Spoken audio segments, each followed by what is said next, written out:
Situation पर अगर आपने अभी तक ध्यान नहीं दिया है तो आपको देना चाहिए। Situation in Manipur. Now additional forces were rushed to Manipur. Scenes of destruction in India's northeastern Manipur state.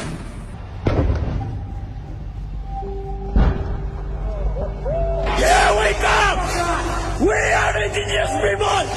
We're gonna f*** you up! Tensions meanwhile have escalated in the northeastern state of Manipur in India. Violent clashes broke out at various places in Manipur during the course of a tribal solidarity march. Why is Manipur burning and what can be done to address the situation? Manipur में इस समय आग लगी हुई है और unfortunately ये राम गोपाल वर्मा वाली आग नहीं है। मणिपुर में चल रही हिंसा में अप्रोक्सीमेटली 54 लोग मारे जा चुके हैं और गवर्नमेंट ने तो शूट ऑन साइट के ऑर्डर तक लगा दिए थे, लेकिन इस हिंसा को या तो मीडिया कवर ही नहीं कर रही है या तो वो बजरंगी भाई के मुन्नी की तरह गूंगे हो रखे हैं, या फिर अगर इसे कवर किया भी जा रहा है तो काफी मिस इन्फॉर्मेशन के साथ किया जा रहा है। मैं ये जानने की कोशिश करती हूँ कि आखिर जो ये कहा जाता है कि जो साइलेंट मेजॉरिटी है, जो खामोश है बहुसंख्यक समुदाय, जिसकी इस तमाम हिंसा को, इस तमाम जो सांप्रदायिक बंटवारा है उसको लेकर उसकी हामी नहीं है, उसको मंजूरी नहीं है, वो इसको कबूल नहीं करता, तो आखिर ये जो साइलेंट मेजॉरिटी है ये कब तक साइलेंट रहेगा? मैं आज आपसे यही सवाल पूछना चाहती हूँ। तो आइए आज मणिपुर में चल रही हिंसा के पीछे जो रीजंस हैं उनको डिटेल में समझते हैं, मिस इन्फॉर्मेशन को दूर करने की कोशिश करते हैं और बताते हैं कि क्यों आपको इस मुद्दे पर क्लोज ध्यान देना चाहिए।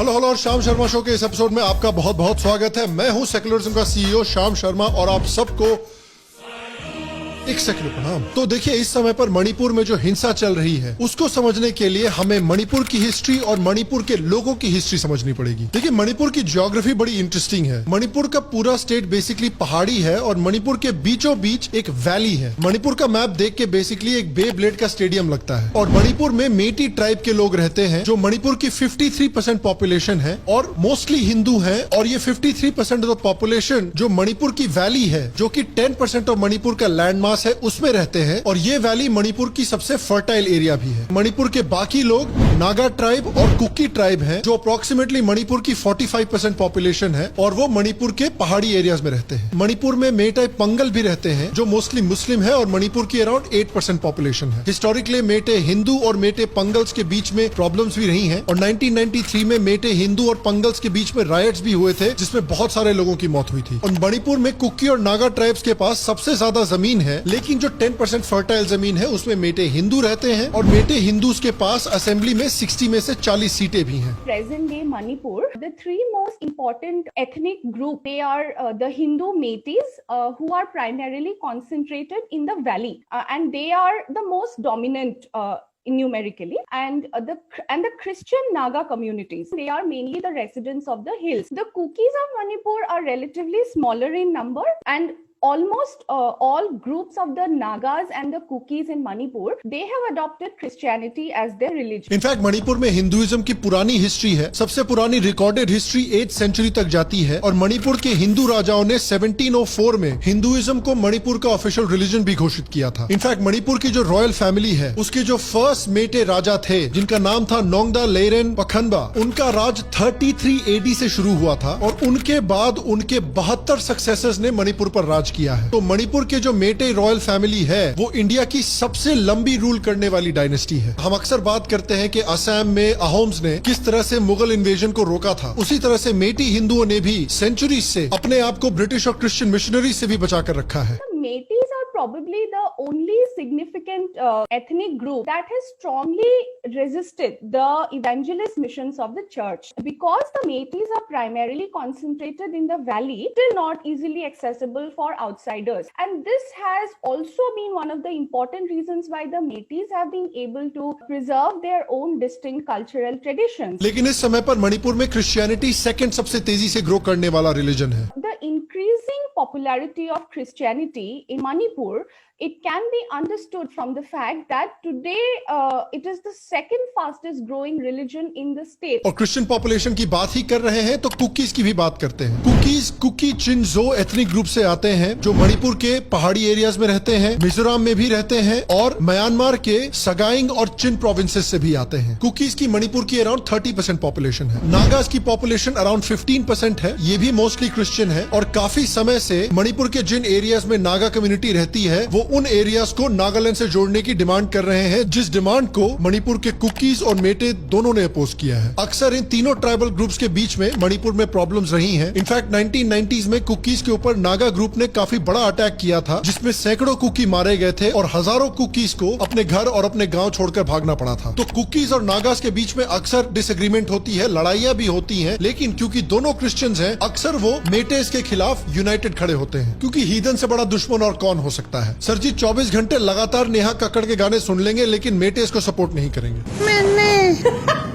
तो मेटे, कुकीज और नागास के बीच में जो प्रॉब्लम्स हैं वो इकोनॉमिक हैं, एथनिक हैं और रिलीजियस भी हैं। जैसा कि मैंने पहले बताया, कुकी और नागा कंप्लेन करते हैं कि जो मेटेज हैं वो नागालैंड की सबसे फर्टाइल जमीन पर रहते हैं, इसलिए वो एग्रीकल्चर का इस्तेमाल करके नागास और कुकीज से ज्यादा इकोनॉमिकली डेवलप हो रखे हैं। लेकिन उसके साथ साथ कुछ रिलीजियस इश्यूज भी हैं। तो शायद आप सोच रहे होंगे कि मणिपुर जो 200-300 साल पहले 0% क्रिश्चियन था, उसमें इतनी बड़ी क्रिश्चियन पॉपुलेशन आई कैसे? देखिए 200-300 साल पहले तक इन सारे ट्राइब्स के बीच में काफी कल्चरल एक्सचेंज भी होता था। हिस्टोरिकली कई सारे रिकॉर्ड्स प्रेजेंट हैं जो दिखाते हैं कि नागा और मेटे कम्युनिटीज के बीच में अक्सर शादियां भी हुई करती थी। और फिर आते हैं अंग्रेज। देखिए अंग्रेज बेसिकली ना वो पार्टी गेस्ट होते हैं जो बिना बुलाए आपकी पार्टी में आ जाते हैं, आपका सारा खाना खा जाते हैं और फिर पूरे घर को गंदा करके बिना साफ किए कट भी लेते हैं। तो अंग्रेजों ने जब इंडिया और मणिपुर पर कब्जा किया, उन्होंने मणिपुर में इमीडिएटली मिशनरी भेजने शुरू कर दिए, काफी सारे चर्चेज एस्टैब्लिश किए और मणिपुर में मिशनरी मूवमेंट के पीछे एक ब्रिटिश मिशनरी था जिसका नाम था विलियम पेटिग्रू। वो 1894 में मणिपुर आया और उसने कई चर्चेस और एक प्राइमरी स्कूल भी एस्टैब्लिश किया। ब्रिटिश गवर्नमेंट ने पेटिग्रू को काफी सारे पैसे दिए मणिपुर में क्रिश्चियन एजुकेशनल इंस्टीट्यूशंस एस्टैब्लिश करने के लिए, और इस पैसे, इस पावर और इन एजुकेशनल इंस्टीट्यूशंस का इस्तेमाल करके पेटिग्रू और उसके मिशनरीज ने मास कन्वर्जन एक्टिविटीज मणिपुर में शुरू की। I am standing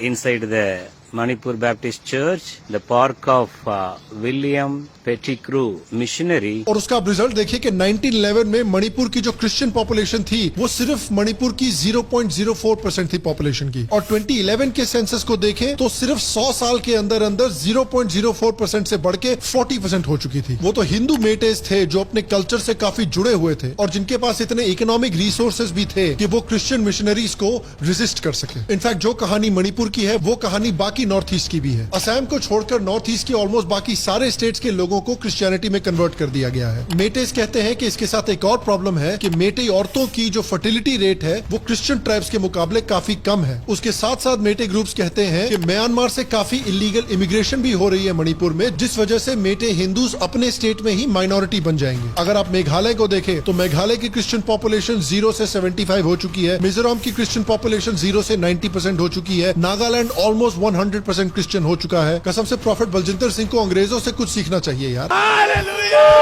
तो हमने मणिपुर की सोसाइटी और मणिपुर के लोगों के बारे में थोड़ी सी इंफॉर्मेशन जानी। अब जानने की कोशिश करते हैं कि जो इस समय हिंसा चल रही है उसके पीछे क्या कारण है। तो देखिए मेटी कम्युनिटी कहती है कि ब्रिटिश राज में उनको शेड्यूल्ड ट्राइब्स का दर्जा दिया गया था, लेकिन क्योंकि वो हिंदू थे, इंडिपेंडेंस के बाद उनका शेड्यूल्ड ट्राइब्स का दर्जा उनसे छीन लिया गया। और शायद आप जानते ही होंगे कि किसी भी कम्युनिटी को शेड्यूल्ड ट्राइब का दर्जा मिलने पर कुछ बेनिफिट्स मिलते हैं, जैसे कि पंचायत में उनके लिए सीट रिजर्व की जाती हैं, असेंबली में उनके लिए सीट्स रिजर्व की जाती हैं, लोकसभा में भी उनके लिए सीट्स रिजर्व की जाती हैं, और टर्म लोन, आदिवासी महिला सशक्तिकरण योजना, आदिवासी शिक्षा ऋण योजना जो कि एक एजुकेशन लोन स्कीम है, micro credit scheme, tribal forest developers empowerment scheme, इन सब स्कीम्स का फायदा शेड्यूल्ड ट्राइब्स को मिलता है, जो कि इस समय मेटे ट्राइब्स को नहीं मिल रहा। उसके ऊपर से मेटे ट्राइब्स का कहना है कि 1960 में मणिपुर लैंड एक्ट पास किया गया, जिसके मुताबिक पहाड़ी एरियाज में रहने वाले जो कुकी और नागा हैं वो मणिपुर की वैली में जहां पर मेटे रहते हैं वहां पर जमीन खरीद सकते हैं, लेकिन जो मेटेज हैं वो पहाड़ी एरियाज में जाकर जमीन नहीं खरीद सकते। ये कैसा इंसाफ है मिलॉर्ड। और मणिपुर को बाकी भारत से जोड़ने वाला एक बड़ा हाईवे है जिसको नेशनल हाईवे 2 बोला जाता है। मेटेज का कहना है कि अपनी मांगों को मनवाने के लिए पहाड़ी एरियाज में रहने वाले जो कुकी और नागा हैं वो अक्सर नेशनल हाईवे 2 को ब्लॉक कर देते हैं, जिससे कि मणिपुर पर बहुत सारा इकोनॉमिक प्रेशर बन जाता है। The All Manipur Tribals Development and Grievances Forum, or AMTTGF, has called for an indefinite economic blockade along national highways in the hill districts. The AMTTGF is demanding the release of all pending funds under MNREGA. The economic blockade imposed by the United Naga Council in Manipur had its impact on day one, with both highways leading into Manipur's capital Imphal being blocked and fuel being rationed across Imphal. मेटेस का ये भी कहना है कि अपनी मांगों को मनवाने के लिए जो दूसरे ट्राइब्स हैं वो अक्सर मेटेस के ऊपर अटैक भी कर चुके हैं, और मणिपुर की हिस्ट्री में कुछ अनफॉर्चुनेट ऐसे इंसिडेंट्स हैं जो मेटेस के इस क्लेम को सपोर्ट भी करते हैं। एक समय पर मणिपुर में काफी बड़ी तमिल कम्युनिटी हुआ करती थी। ये लोग प्री इंडिपेंडेंस इंडिया में म्यांमार में ट्रेड और बिजनेस करने के लिए गए थे और इंडिपेंडेंस के बाद मणिपुर में म्यांमार बॉर्डर के पास सेटल हुए थे। वहाँ पे कुछ कुकी ग्रुप्स ने तमिल बिजनेसमैन को एक्सटॉर्ट करना शुरू किया और उनके ऊपर हमले करने शुरू किए, जिसमें कई तमिल्स की मौत भी हुई। सिमिलरली कुछ नेपाली गुरखा भी मणिपुर में सेटल हो रखे थे, जिनके ऊपर कुकी ग्रुप्स ने हिंसा करके उनको भी मणिपुर से निकाला। हिंसा की हिस्ट्री को दिमाग में रखते हुए अब बात करते हैं कि इस समय क्यों हिंसा हो रही है। तो देखिए, इस साल फरवरी में मणिपुर गवर्नमेंट ने चुराचंदपुर डिस्ट्रिक्ट में के सोंगजियांग नाम के एक कुकी गांव को खाली करवाया। गवर्नमेंट ने कहा कि ये गांव जो है वो चुरचंदपुर खोपकुम प्रोटेक्टेड फॉरेस्ट में बना हुआ है, जो लीगली अलाउड नहीं है। मणिपुर की स्टेट गवर्नमेंट का ये मानना है कि हजारों कुकी म्यांमार से इलीगली मणिपुर में इमिग्रेट कर रहे हैं और प्रोटेक्टेड फॉरेस्ट लैंड में सेटल हो रहे हैं। स्टेट गवर्नमेंट और मेटे ऑर्गेनाइजेशंस का मानना है कि इस वजह से कुकीज की जो पॉपुलेशन है म्यांमार में वो बहुत तेजी से बढ़ रही है, और उनका कहना है कि जो बहुत डेलिकेट डेमोग्राफिक बैलेंस है मणिपुर का वो अपसेट हो रहा है। I feel now the indigenous people of Manipur have started knowing the gravity of seriousness of influx. In fact Meitei groups का ये भी मानना है कि जो इलीगल इमिग्रेंट कुकी आ रहे हैं म्यांमार से, वो कुकी मिलिटेंट ग्रुप्स को भी ज्वाइन कर रहे हैं और मेटे कम्युनिटी पर अटैक करने की धमकी भी दे रहे हैं। इसलिए मेटे कम्युनिटी का मानना है कि शेड्यूल्ड ट्राइब स्टेटस उनके लिए बहुत जरूरी है, उनकी जमीन, उनके ट्रेडिशन, उनके कल्चर और उनके लैंग्वेज को बचाने के लिए। जब तक इस तरह की इलीगल इमिग्रेशन को रोका नहीं जाता, तब तक जो शेड्यूल्ड ट्राइब स्टेटस है वो उनको एजुकेशन और गवर्नमेंट जॉब्स में रिजर्वेशंस भी देगा। Metis, on the other hand, say that ST status is not for reservation in jobs and education, but it is more about protecting the ancestral lands, culture and the identity of their people. और जो मेटे हैं वो मणिपुर के पहाड़ी areas में जमीन भी खरीद पाएंगे। If included in the ST list, Metis will be able to purchase land in hill areas inhabited by tribals. Kuki और नागास हैं, उनका ये मानना है कि जो मेटे कम्युनिटी है उनके पास ऑलरेडी काफी पॉलिटिकल और इकोनॉमिक इन्फ्लुएंस है, और उनको अगर शेड्यूल ट्राइब का स्टेटस दे दिया गया तो उनका पावर और इन्फ्लुएंस और भी बढ़ जाएगा मणिपुर में। और देखिए, यहाँ मैं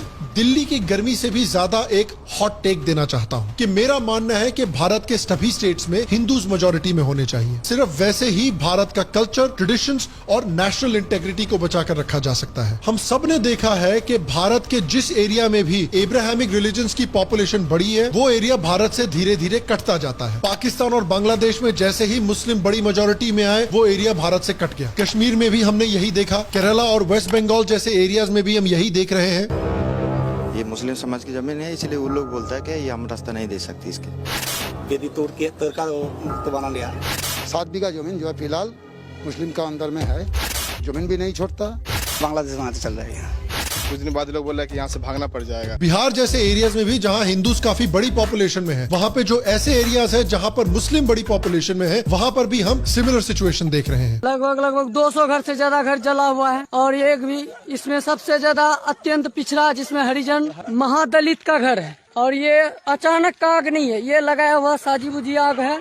ये इधर उधर मुसलमान का घर है, इधर देखिए हरिजन का घर है, एक भी घर बचा हुआ नहीं है। मेटे सोशल ग्रुप्स ने कहा है कि पिछले कुछ सालों में ही इलीगल इमिग्रेशन की वजह से 1000 नए कुकी गांव बन चुके हैं मणिपुर में ऑलरेडी। इसलिए मणिपुर में जल्द से जल्द नेशनल रजिस्टर ऑफ सिटीजंस यानी NRC लागू करना चाहिए, ताकि ये डिटरमिन किया जा सके कि कितने लोग इलीगली म्यांमार और बांग्लादेश से आकर मणिपुर में सेटल हुए हैं 1951 के बाद, और उनको वापस अपने अपने देश भेजा जाए, ताकि मणिपुर का जो डेलिकेट डेमोग्राफिक बैलेंस है उसे बचा कर रखा जा सके। और देखिए, मैं इस डिमांड को पूरी तरह से सपोर्ट करता हूं, क्योंकि मेरे हिसाब से मणिपुर की हिंदू मेजोरिटी को मेंटेन करके रखना जरूरी है, ताकि मणिपुरी कल्चर और मणिपुरी ट्रेडिशन को बचा कर रखा जा सके। और क्योंकि मणिपुर एक बॉर्डर स्टेट है, तो इससे भारत की नेशनल इंटेग्रिटी को भी बचा कर रखा जा सकता है। तो उनकी इसी डिमांड से कुकी और नागा ट्राइब्स को प्रॉब्लम है। तो अप्रैल 19 को मणिपुर हाई कोर्ट ने मेटाई ट्राइब यूनियन की सुनवाई के बाद स्टेट सरकार को मेटाई कम्युनिटी को ST लिस्ट में शामिल करने के लिए रिकमेंडेशन दिया। A decades-long false line line is reopening in Manipur against a High Court's direction to the state government on the inclusion of Meiteis in the scheduled tribes category, which came in March this year.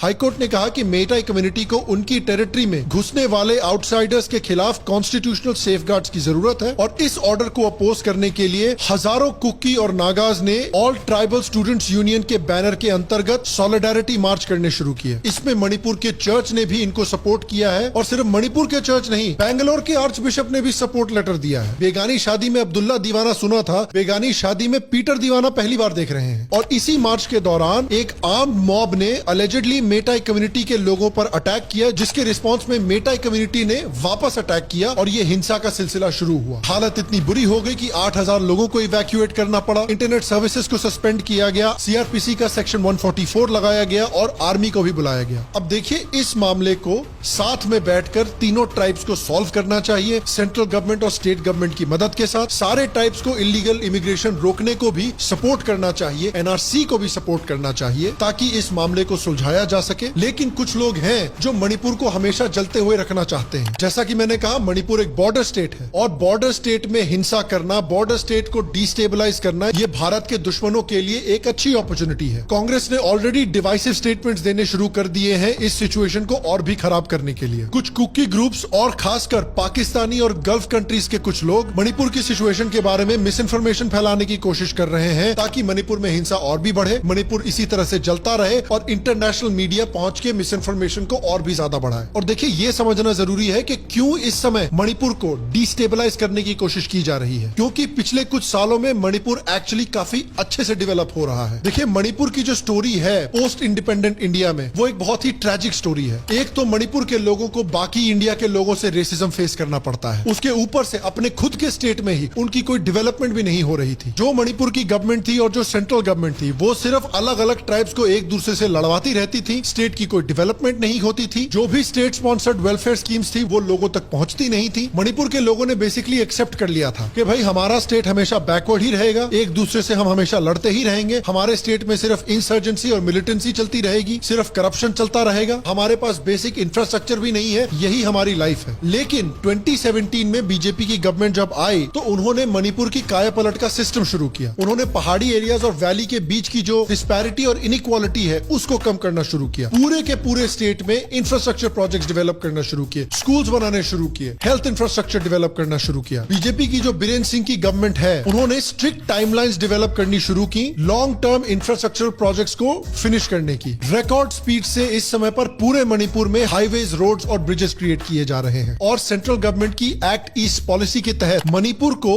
Basically south east Asia से trade के लिए एक gateway की तरह develop किया जा रहा है ताकि मणिपुर एक इंपॉर्टेंट ट्रेड, मैन्युफैक्चरिंग और लॉजिस्टिक्स हब की तरह डेवलप हो पूरे के पूरे नॉर्थ ईस्ट के लिए। उसके साथ साथ इंसर्जेंट ग्रुप्स को भी कांटेक्ट किया जा रहा है और उनको समझाया जा रहा है कि आइए निगोशिएट करके इस इंसर्जेंसी और मिलिटेंसी को खत्म करते हैं। और उसके साथ साथ आर्मी और पुलिस को भी खुली छूट दी जा रही है कि मिलिटेंसी को जल्द से जल्द खत्म किया जाए और मिलिटेंट्स को समझाया जाए कि या तो आप आकर मणिपुर की डेवलपमेंट से जुड़िए या फिर खत्म हो जाइए। प्राइम मिनिस्टर मोदी ने यह भी अनाउंस किया है कि वो मणिपुर को एक देश का स्पोर्ट्स हब बनाना चाहते हैं और मणिपुर के स्पोर्ट्स पर्संस को ओलंपिक गोल्ड मेडल विनर्स में डेवलप करना चाहते हैं। मणिपुर में एक नेशनल स्पोर्ट्स यूनिवर्सिटी सेटअप की जा रही है। मणिपुर के सारे 16 डिस्ट्रिक्ट्स में खेलो इंडिया सेंटर्स डेवलप किए जा रहे हैं। मणिपुर में 10 एकड़ का एक ओलंपिक पार्क भी डेवलप किया जाएगा जिसमें state of the art world class facilities develop की जाएंगी ताकि state level players international level के एथलीट्स में डेवलप हो सके। और इसका रिजल्ट आप अगर देखें तो हाल में ही खबर आई थी कि मणिपुर नीति आयोग की इंडिया इनोवेशन इंडेक्स में